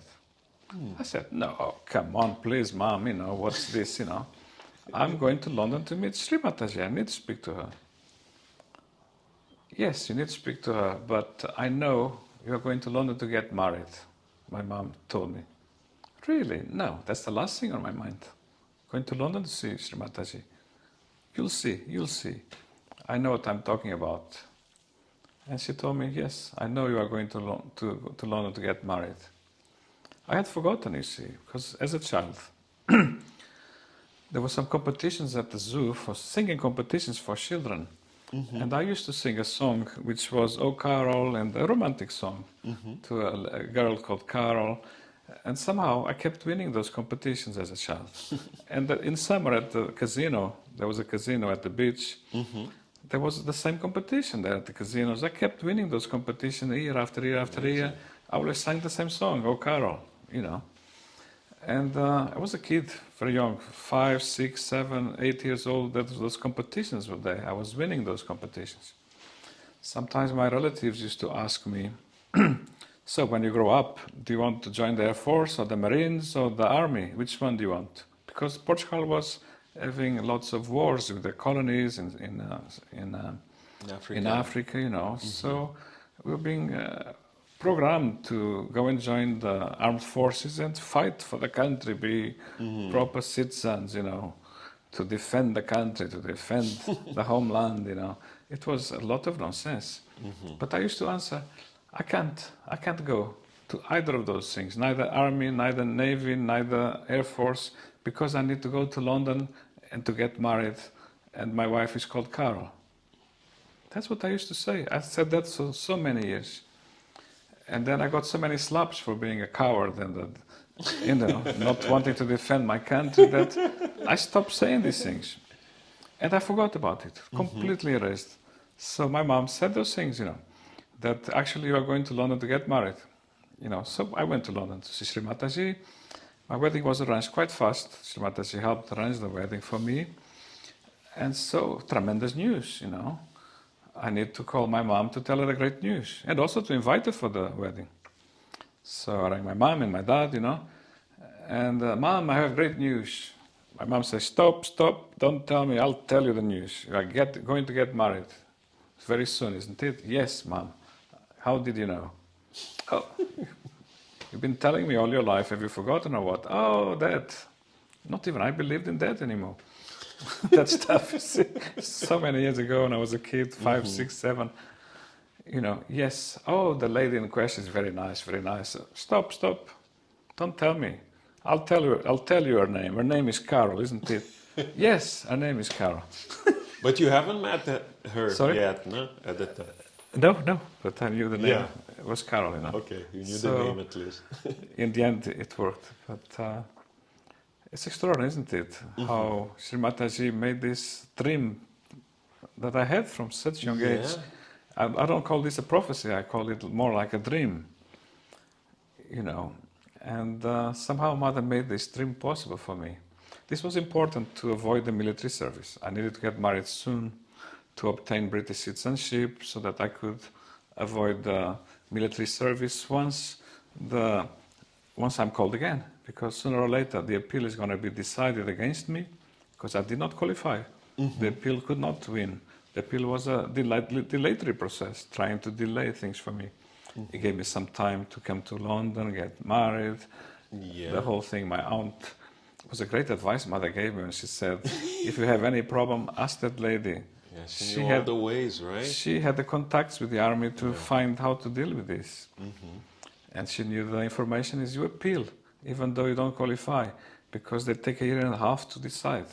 A year and a half gives you time. You either improve your health or you do something about it. And I did something about it. I came to talk to Mother and got married. But tell us a bit about the marriage, like how it was actually to meet your future wife.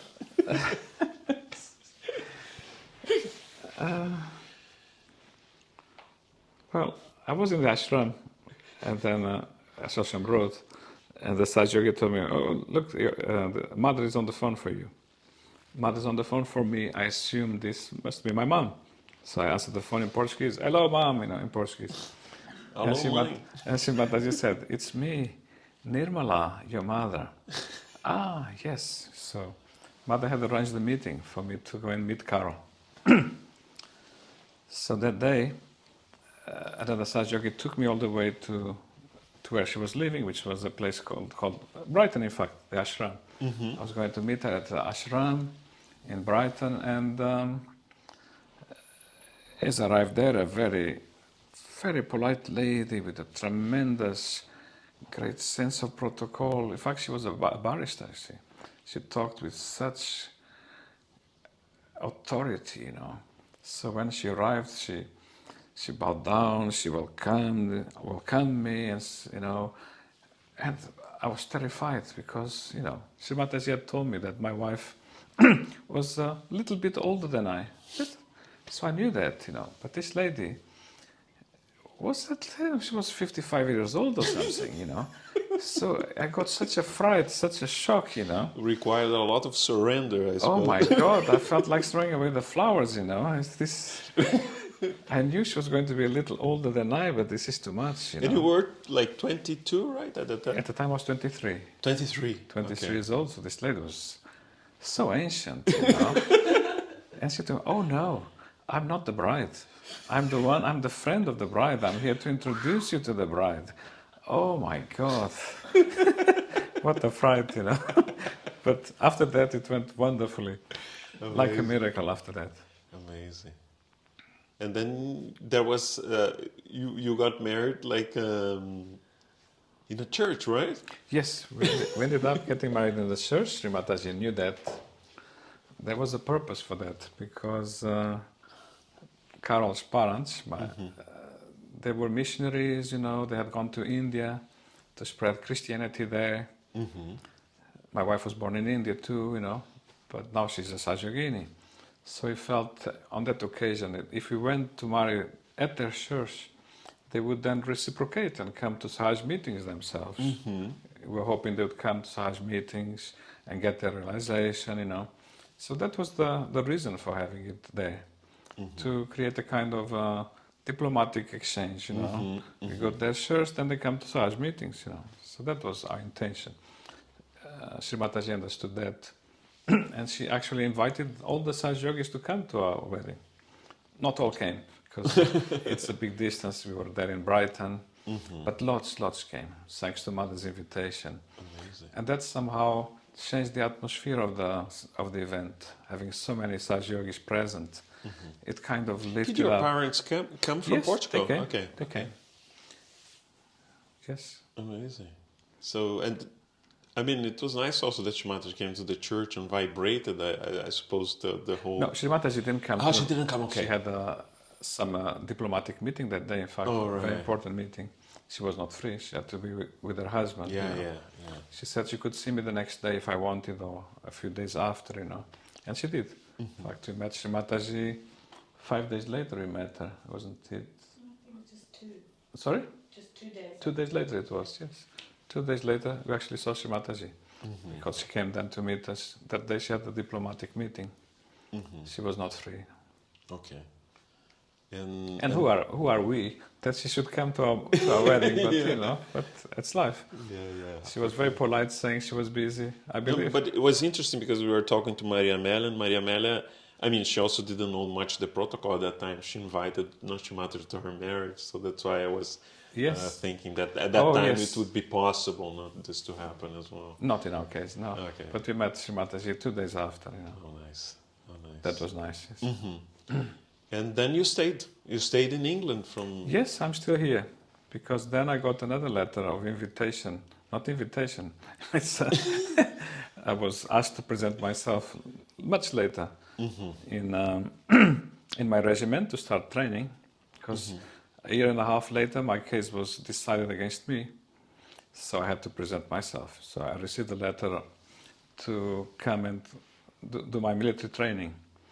I was worried about that, so I went to see Shri Mataji. And Shri Mataji asked me to go through the rules. So what are the rules, you know? Oh, what are the ways to delay this a little bit? I said one possible one is to join a university again, because they always postpone the military service for a university course. Shri Mataji said, that's terrific, that's wonderful, you know. So do that, you know. Meanwhile, my British passport will come through. I was also waiting for my British passport to be decided. I had applied. And it happened while I was studying at university here. What did you study? Sorry, 1 year. It was a post-graduation 1 year. Ah, post-graduation, okay. You know. It was also related to law? It was law. In fact, Shri Mataji said I should study international law. Okay. So I studied international law of the sea. That's because SCP was an expert in the international law of the sea, you know. Industry. And she told me, at the interview, you must mention CP. That's very important. Don't forget to talk about CP during your interview, because to get a place in a course, you need to have an interview. It's not a bureaucratic process. There's an interview as well. So at the interview, I got my place, and I spoke quite a lot about CP. In fact, my teacher said, because he was an expert in international law of the sea, like CP. Of course, CP is higher than him, but he was also an expert in international law of the sea. And he said, I feel very, very sad that you are going to be my student, because I'm offering you a place. And you have met Sir CP, and I have not. And this is the man I admire the most. There's not a higher person for me in the legal field than this gentleman, you know. And you are just a student. And you have met him, and I have not met him, you see. But I'm going to do something about it. Mark my words, he said to me. Okay. I'm going to send him my book, signed book, because he wrote many books of international law of the sea. I'm going to send him my book to him, and from there we progress. I will invite him to be a professor honoris causa of this university. So that was the outcome. So this happened. You know, he invited CP to be a professor honoris causa of that University of Cardiff, you see. You can see that on his record. It's there. And Shri Mataji came as well, you know. And I had just done my exams, you know. Then Shri Mataji met my professor and Sir CP. They had to, because they were making a big ceremony in honor of Sir CP to make him professor honoris causa of that university, you know. So Shri Mataji met him and everything. Then I saw Shri Mataji at the airport. And Shri Mataji tells me, congratulations on your exams. You got the best mark in 3 exams out of 4, so well done. And I said, Mother, this is a misunderstanding. I don't believe it, because the results are not yet out. You must have heard maybe a rumor somewhere. And I said, no, I didn't hear any rumor. I'm telling you what's happening. You got the best marks in 3 exams out of 4. Congratulations. I said, Mother, the results are not yet out. It cannot be. I'm telling you. And you're telling me it cannot be. I've been speaking to your professor. Of course. Shri Mataji asked me about me, So Mother got my results before they were published and made available to us, What a small world this is. Mother knows everyone. Mother meets everyone. Tell us a little bit like how was the life in Cardiff? There is also a nice story about a counselor that you had to Yes, meet. because my law course was going to be in Cardiff. Shri Mataji said that's a wonderful place. She loves that place. And in fact, we also invited Shri Mataji to come for a public program. So Shri Mataji said she would come. She loves Cardiff. And she came. It was actually Carol's birthday. Mother arrived on her birthday in 1984 and she gave that Cardiff talk. Nice. But Mother had been to Cardiff before and she gave a talk there in 1979. And this talk was arranged by one of her relatives, one of her nephews. And they arranged everything for Mother as if he's a Sahaja Yogi because he understood who Mother is, so he arranged everything. And Mother stayed there for a week. Mother went to visit the whole place, so Mother loved Cardiff. She also liked Swansea as well. She liked it very much. She liked Wales. She said that many people and some scholars say that the Welsh language comes from Sanskrit. Oh, really? But Mother said, in actual fact, she realized it comes from Marathi. Because seeing written down on the name places, for instance, she could see this is all related to Marathi language, not Sanskrit. Oh. It's possible that Marathi also is related to Sanskrit, but according to Mother, it was much more directly related to Marathi than Sanskrit. And she said that after the Mahabharata wars, lots of, or before or around that time, lots of Indian people emigrated out of India during those disturbances. And it's very possible that people came from Maharashtra and they settled in that area of Wales. And so that language then, is related still today, a little bit with Marathi, much more than Sanskrit, like some scholars might say. But she loved Cardiff, and the thing about her nephew there, Shri Mataji had arranged this marriage also. Mother had made a nice marriage for him, he was very happy. He asked Mother to find him a lady. It was hard to find him a wife because he had a very difficult requirement. He wanted a woman that is very smart for business, very intelligent, very good knowledge of mathematics and economics. So this is quite a hard requirement to find. But Mother is an expert, and she found him just the right, nice lady, very educated, but with a great mind for business. He was doing very well in his businesses. He was an entrepreneur, But they had tremendous love for Mother, just like Sahaja Yogis do. And a great understanding of the importance of a spiritual mission, I only discovered how much they understood later. So, because of how much they had done for Mother, Mother said, this is going a problem, because Mother is coming on the 8th of August, 1984, and Mother had an important appointment the next day in London with some diplomatic work she had as a wife of a great diplomat. She had to be present, so she could only go to Cardiff for giving a talk and then going back home on a train, come by train and go back. So, but she wanted to spend some time with her relatives because they looked after her so well once she stayed with them, and they did a wonderful Sahaja program. Back in 1979, even Sahaja Yogis were not organizing programs for her in England like he did, you see. So he's a very special person, and I want to go and meet them.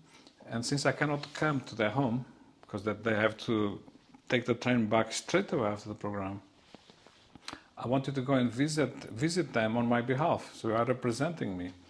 So you have to be very formal, have to be on your best behavior, no nonsense, make sure you behave well. And another important thing she told me, you cannot give them my message, because I have a message for them. It's an important message of love, but you cannot give it just like that on the phone or by letter or give it to a third person for them to tell what I said. No, you have to see them in person at their home, because you go and see them. It's a little bit as if Mother is visiting them, which is what she wanted to do. So this represents Mother going there symbolically, so to say. I'm not a great representative. In fact, I got in trouble because on the same day that first of all, I asked Shri Mataji, can you give me the address or phone number? Shri Mataji said, no, I don't know where that is. You know, mother moves so much. She's always moving house and traveling all over the world. I don't know where it is, but don't worry. It will come to you. It's very easy. We have never been to Cardiff, and now we need to find the address of mother's relatives there. Oh my God. But in fact, we thought we are very smart. He used to be he was a counselor, mother told us. We knew his name, he's a counselor, we got the counselor and asked for the name of this counselor. It couldn't be easier.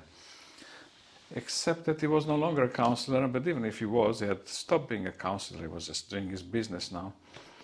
Businesses, let's say. And besides, they don't give the addresses of counselors or ex-counselors, they can't by law. So Shri Mataji also didn't know the address of them? She forgot, Okay. you know, they moved house, you know. She met him in a different place. It's many years ago, between 1979 and 84.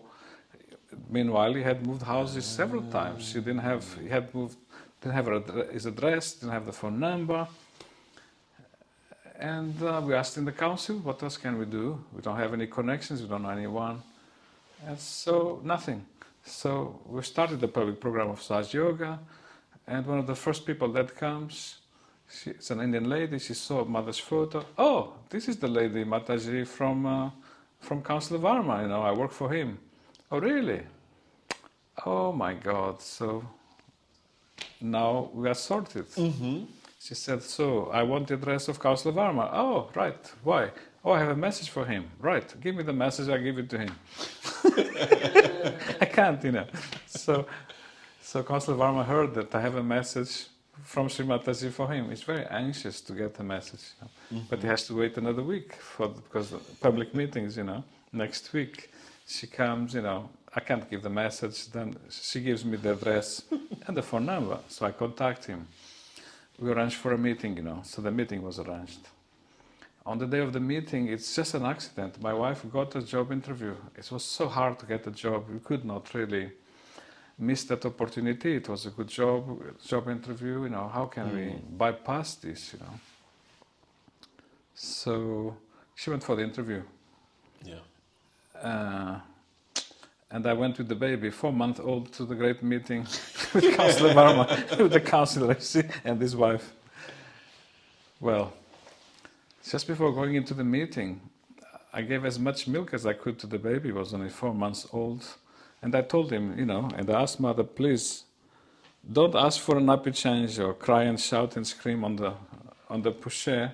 We're going to stay on the pushchair. Stay quiet there. I don't want any nappy changes or cryings or noises. This is a very important meeting, a very quick meeting, 5-10 minutes. I have a message from mother. That's it. You understand? He's 4 months old. I think he said yes. I asked mother to help, and there we go with the baby on the pushchair. And Councillor Varma, he had a delay. In fact, he had a flood in one of his businesses. Wow. So, but he was very anxious to get this message of mother because he had been waiting now for 2 or 3 weeks. And his wife was telling me, we can't even sleep. We are so anxious to get the message from mother. And it's taking so long, you know, and why can't you tell us the message? Why is it so important, so serious? I mean, we are getting worried now. You know, please, please, please give us the message, you know. I can't. I promised mother I wouldn't give the message except to Councillor Varma, you see. He has to be present at your house, not over the phone, not by letter, not via a third person. I can not even tell you the message to you to tell to your husband, so I can't, you know. So right, we'll wait for Councillor Varma because he had a flood. It's a big, serious problem at work. And we waited and waited and waited and waited. Maybe 7 hours later came another call from him saying, it's not going to be possible to have the meeting today. Let's do it next week, you know. So that's it. But while I was there, his wife was very polite. And she kept giving a very strong chai. It's a special tea that you cook the tea bags in a pan. You cook the tea bags, several tea bags. You cook them in a pan with milk and sugar, and that is such a strong tea, you know. And I'm allergic to caffeine and to even tea. I cannot drink tea. only decaffeinated things, at the most, very weak. At the most, one decaffeinated cup of tea, otherwise my heart, I start shaking or having palpitations in the heart, it's very dangerous for me. But since I had to be on my best behavior, very politely I accepted all the cups of tea. So I was waiting there for 6-7 hours, and every half an hour she would offer me another cup of tea and tell me, look, my husband is about to arrive, he'll be here in 5 minutes, It was a chai, right? The Sorry? It was chai. And so I don't know how many cups of tea she gave me. One every half an hour, was there for 6 or 7 hours, And very politely, because I was supposed to be on a good behavior, I told myself, you see, I come here with a baby. This is not the way to come for an important meeting. And now at least I'll tell her, well, I don't like chai, I don't drink chai, only what? I had to be polite. I drank all the tea. And I thought this is an incredible miracle because I feel terrific. It's not having any effect on me. I'm not shaking, I'm not anything. I had a cup of tea once or twice to be polite with other people and I felt terrible. Now here I have, God knows how many cups of that strong, strong chai, and I feel terrific, This is like a miracle, Another miracle is that the baby waited there, sitting on the pushchair, tied to the pushchair, all those hours. I gave him a bottle of milk once and twice there. He didn't want any food, any water, nothing.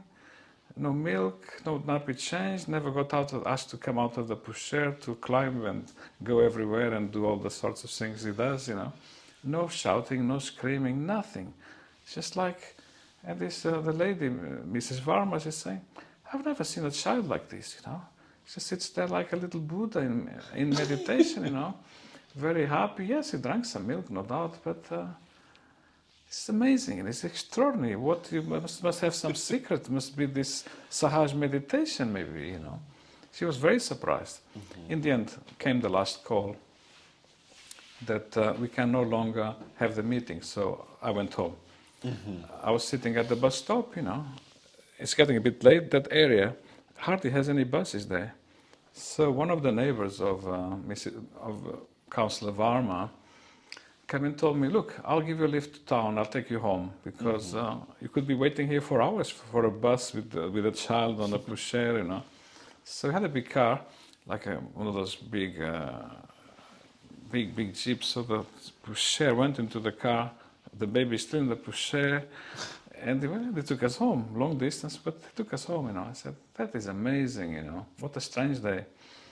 Extraordinary, what a miracle. The baby never shouted and screamed. I didn't have to change the nappy there. The baby didn't start crawling up all over the place, taking all the books out of the shelves, the things they do, or God knows what babies can do. And I said, this is unbelievable. What is more, I'm feeling terrific with all this tea. So I said to Carol, to my wife, let's go for a walk. I've never felt this good in my life. Went for a park, I saw the park and I said, oh my God, I'm gonna have a big run here. I'm gonna jog now. First time in my life, I start running around the park and running and running and running and running and telling Carol, I don't know what's happened to me. I'm like a new person, This is a new discovery for me. I didn't know I was such a great athlete. I'm a great runner. And running, Carol, come on, stop, you better stop and rest. No, I don't need to rest, I can go on forever. And kept running. And then suddenly I got a pain in the heart and I said, oh my God, this is it. This is the end, my friend. I'm having a heart attack. I didn't know what to do, so I said, you know what? I might just have enough time to walk to the phone box and ask Mother for help. Maybe I knew her number, so I rang Mother, And the Sahaja Yogi answered the phone, Sahaja Yogi there, and they said, Louis, today is really bad luck for you. Mother has just left this minute, and she won't be back for 2 days, It's a big international conference, she has to go. I'm so sorry, Good luck. It's up to you now. There's nothing I can do for you. So I decided, I don't want to die here in the streets. Maybe I can walk home very slowly and then die at home. If I'm lucky, walking slowly. I was walking for 5 minutes. Suddenly the pain is gone and I feel like I could actually run if I wanted to. It was back to normal, no pain. So I said, Carl, we go back slowly and ring again Mother's house and tell them, don't tell this message, don't give this message of mine to Mother when she comes back. She'll be worried about my heart. And there's nothing, I'm feeling well. And Antonio says, it's too late now. I already told Mother. What? Yes, she's sitting down here giving you bandans. But did you say she went? Yes, she went. But CCP forgot very important papers, documents. She's upstairs looking for them. And Mother is waiting for him. And she's just sitting down here next to the phone giving you bandans for the last 5 minutes, So I think you'll survive. Mother says you'll be fine. She's saying you'll be fine, don't worry.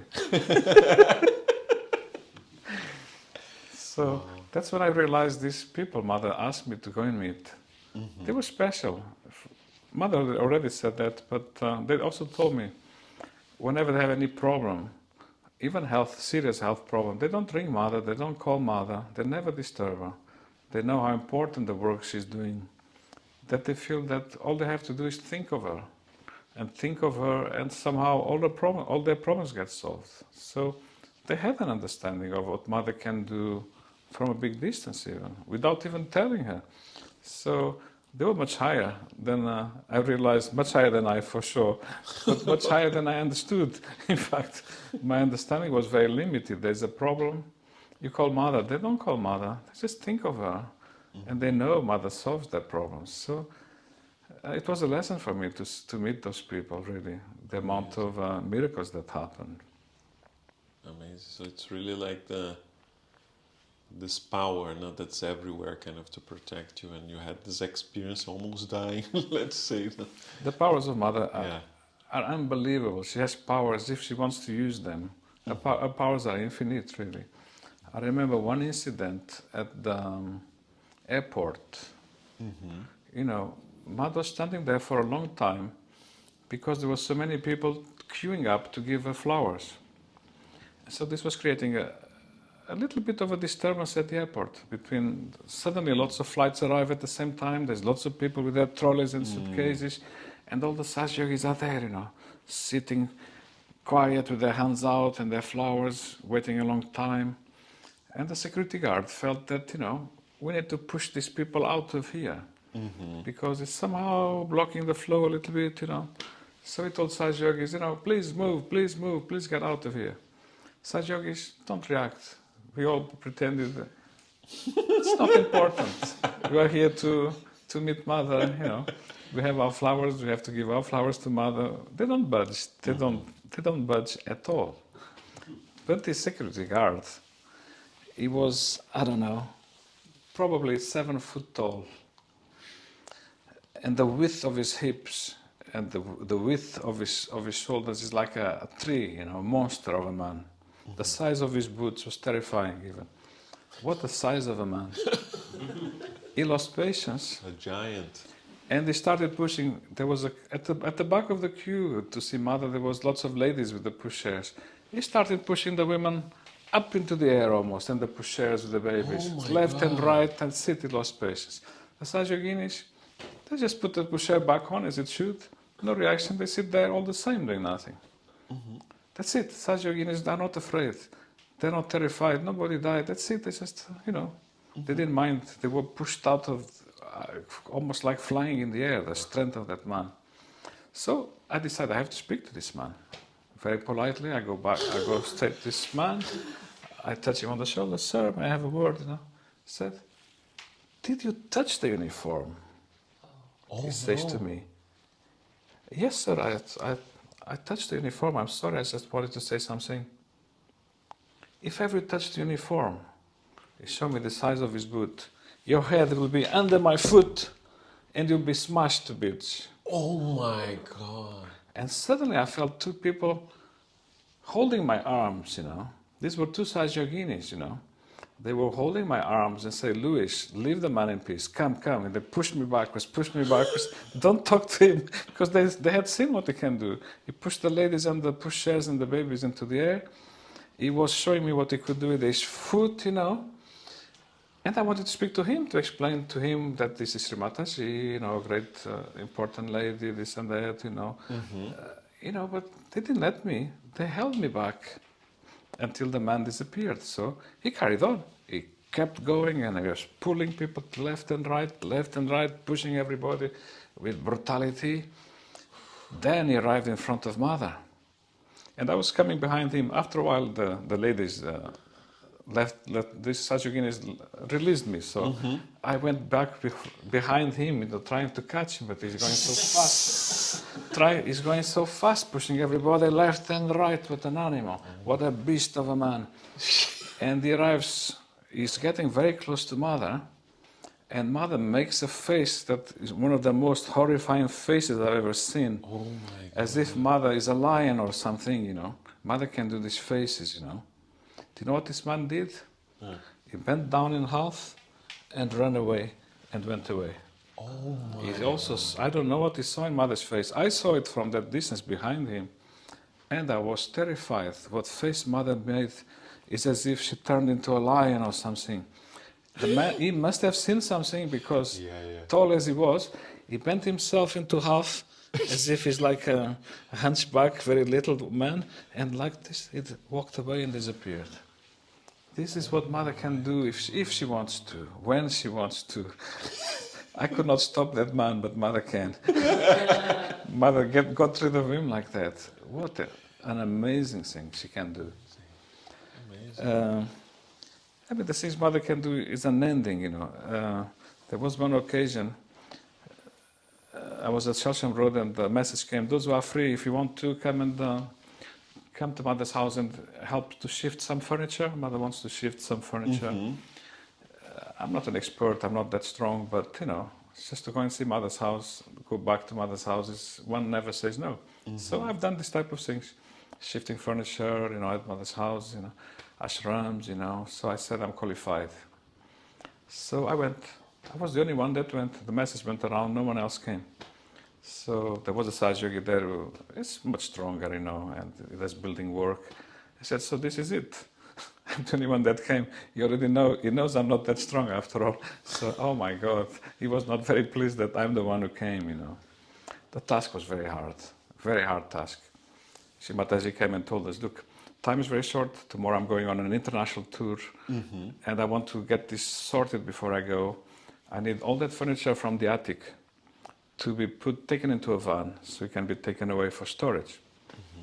Lots of boxes, big boxes full of books, full of china. There's nothing heavier than books and china. It's unbelievable. The weight of that is like the weight of stone or the weight of wood. The books are like the weight of wood. Of books is like the weight of pretty much of books of wood. The books. We could hardly lift those boxes. Now we have to go from the attic because you cannot use the front door for security. You have to go from the attic all the way down, then go down into the basement. Then at the basement there's some metal little steps, circular steps like this, to come into the ground floor and then take it to the van and put them on the van. You couldn't even hardly lift the box. How many people are helping you? Me only, and the guy, the Sahaja was a lot stronger than I.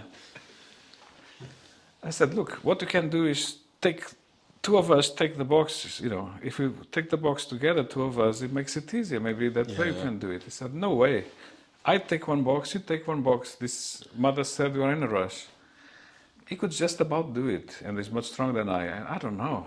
This was an impossible job, I think we took a couple of boxes, and then he went to the kitchen and drank tea, and that's it. Mother arrived and saw us. Okay, so we finished. That's great. Well done. I said, Mother, we only did 2 boxes so far. It's very heavy. Very heavy? They're not heavy at all, Mother says. At all. This is nothing, you see. Please, I told you, it's a big rush. I have to go on tour tomorrow. I want that sorted. Please make sure it doesn't takes too long or gets too late. Suddenly it will become dark. Be careful. I want this done before it gets dark. Very important. All right, so we started again. With great difficulty, we took another 2 boxes, all the way from the attic, all the way several floors, then to the basement, then up the metal stairs, metal steps like this, like a spiral, 2 boxes more we did, with great difficulty, without scratching the wallpaper because or spoiling the carpets, these boxes have rough edges, And I said, how can we do the whole room, you see? The attic, the amount of boxes there. Impossible. After doing 2 more boxes, we went back to the kitchen, sat on the floor resting, and another cup of tea. And Mother says, congratulations, now you've done it. Mother, we did another 2 boxes on it. It's impossible. They are very heavy. And Mother says, actually, they are very light. Very, very light. Please, carry on. They are very light. I told the guy, this Yogi, we should be doing this together, as a team, 2 people, 1 box, not a box each, is impossible. No nonsense. We don't have time. Let's just do it. All right. We can't work collectively like this, So it took us the whole day, It became night. We're still trying to do that, Unbelievable stupidity, We never managed to work as a team together, taking 2 boxes.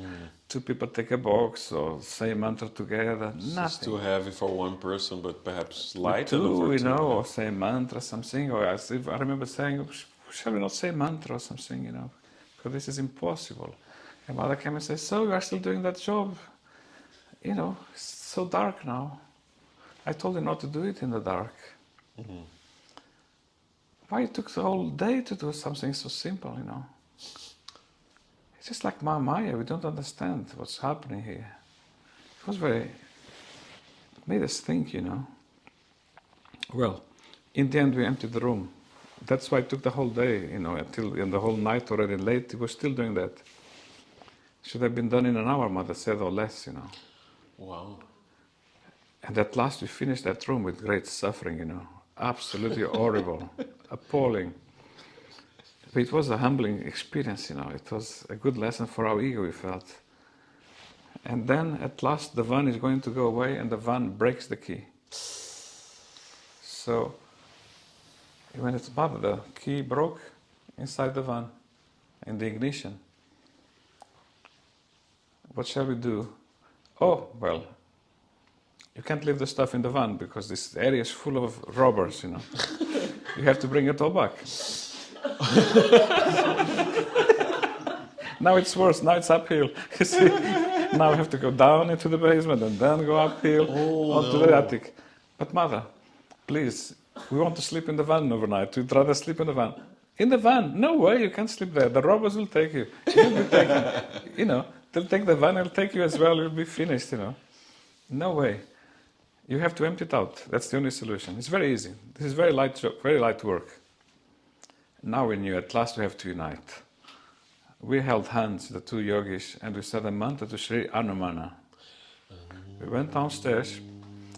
It's like a miracle. He picked up a box, the other guy, and started running with the box. The box was empty, you see. I had noticed some boxes may have been empty, others not. He ran away with that box. That was a lucky one. It was an empty box. All right, may happen. Maybe had a bit of straw, no books, no china, maybe half empty or nothing in it, just straw. He ran away with that box because time is short, I picked up the box. Oh, that's empty too. So I ran out of that box. We emptied the whole van. The boxes were all empty. Mother was right. It was a very easy job. If only you had done the mantra to Sri Anumana at the beginning instead of the end. Amazing. In half an hour, Mother was right, in half an hour, all the stuff was back in the attic. The boxes were all empty. I don't know who does these miracles, Amazing. But before we could not lift them. We checked the boxes, we saw the china there, the plates and forks and cutlery, the way they turned those boxes. The books was even worse, those boxes. And now they're all empty, it seems. We just run up the stairs, both of us, fast, done. Half an hour. Incredible. We thought, my God, don't forget your mantras and work as a team. Mother was right at all times. Such an easy job, such light boxes. Oh, very heavy, depends how you do it. You try and do it with your ego, can be very hard. Try and do it the easy way, can be very easy. It was a big lesson for us. Wow. That house was full of miracles, the Brompton Square where Mother was living. Brompton Square. That was Brompton Square. There was a time, Mother was also about to go to a conference. He was going to stay away for 2 days, SSP had lots of diplomatic meetings, And we said, this is a fantastic opportunity when mother is out. We can wallpaper an area of the house that needs new paper, you see, and make it really nice. Surprise for mother. So mother went. As soon as mother went, we started doing the wallpapering. Again, this is a repeat. And Cersei knew about it? No. No, mother and Cersei went. Okay. So it So was a now surprise for both of them, all right? Yes. So as soon as they're gone, now we start wallpapering. When they come back, this is going to be fantastic. Well, 5 minutes later, Cersei is back. She forgot some important documents. And mother sees us doing it. I said, oh my God, what are you up to? We're doing this wallpaper, mother. It was a surprise. All right, surprise or no surprise, be careful. There's a small problem, mother said. Don't do any gap between the papers.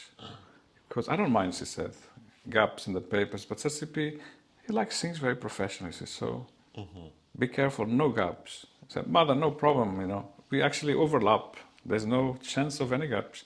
When you overlap, we're not trying to join them, we actually overlap. There's no chance there'll be any overlaps, any gaps, All right, be careful with the gaps, So we did the whole paper, and then mother came back, Next day, I'm waiting for mother to come and tell us, congratulations, job well done, wonderful.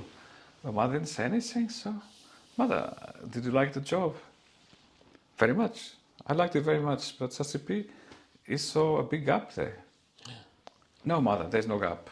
We checked it very well, very carefully. There is no gap whatsoever. I said, but I'm telling you, there's a gap. There's a gap, What can you do? You tried your best. But unfortunately, you may have to remove everything again, strip it all out. It's already dry by now. And maybe you can start again. Gosh, mother, is there any solution, Because, first of all, there's no gap. Mother says, mother lost patience. I'll show you the gap. She took us there. There's the gap. Oh my God, the gap is there. It's impossible. It's something they call it shrinkage. Sometimes the paper must have shrunk. Okay. Oh, wow. I can't understand this, but the gap was there. Mother was saying the truth. We looked at each other and said, well, we have to take all this out and start again. And mother said, wait, maybe with vibrations, maybe you can solve this. Just with vibrations, you can push the wallpaper and, get rid of the gap. Just push it. So we pushed it, It's too late, mother. It's dry. It's impossible. I said, no. You don't understand. With vibrations, use the vibrations. You must understand we're not doing it with the ego. We're doing it with vibrations. Push it again. We tried a bit more with vibrations. Nothing. The gap is there. Mother, it's too late. It's dried. There's nothing you can do. No, you can. You can do it with vibrations. Let me show you. So mother started pushing the paper. And we were watching, waiting for the gap to go. Let's move. It didn't shift. He said, no, mother, it's too late. It's impossible. I said, you don't have any faith in vibrations. Come on, help me here. So now mother is pushing the paper, and I'm pushing under mother, and then the guy who's taller than me is going over mother. So mother is pushing the paper. There's a taller yogi pushing also, and I'm pushing from underneath. And it doesn't shift, you see. So we felt sorry for mother having to work so hard for this. But it's too late. It doesn't work, I said, oh, you people have no faith in vibrations. You just cannot understand to do things with vibrations. And she went. We went for a meal, because we need to take a big meal, because, we have to strip everything again. It's all dry, remove everything. It's even work harder now. You have to remove all the papers and start again, So we had a big meal at least. Fantastic food at mother's house, That gives you such courage, a nice cup of tea, Okay, let's start it. We have to strip everything starting from that gap. At least start from there, Where's the gap? What gap? Where's the gap? We were looking for the gap on the wallpaper. It's gone. So I said, mother, there's no gap. Where is the gap? Now we can find the gap. Oh my God. I said, yes, I told you, vibrations can do these things, but you don't believe in vibrations. While you were eating, the paper moved.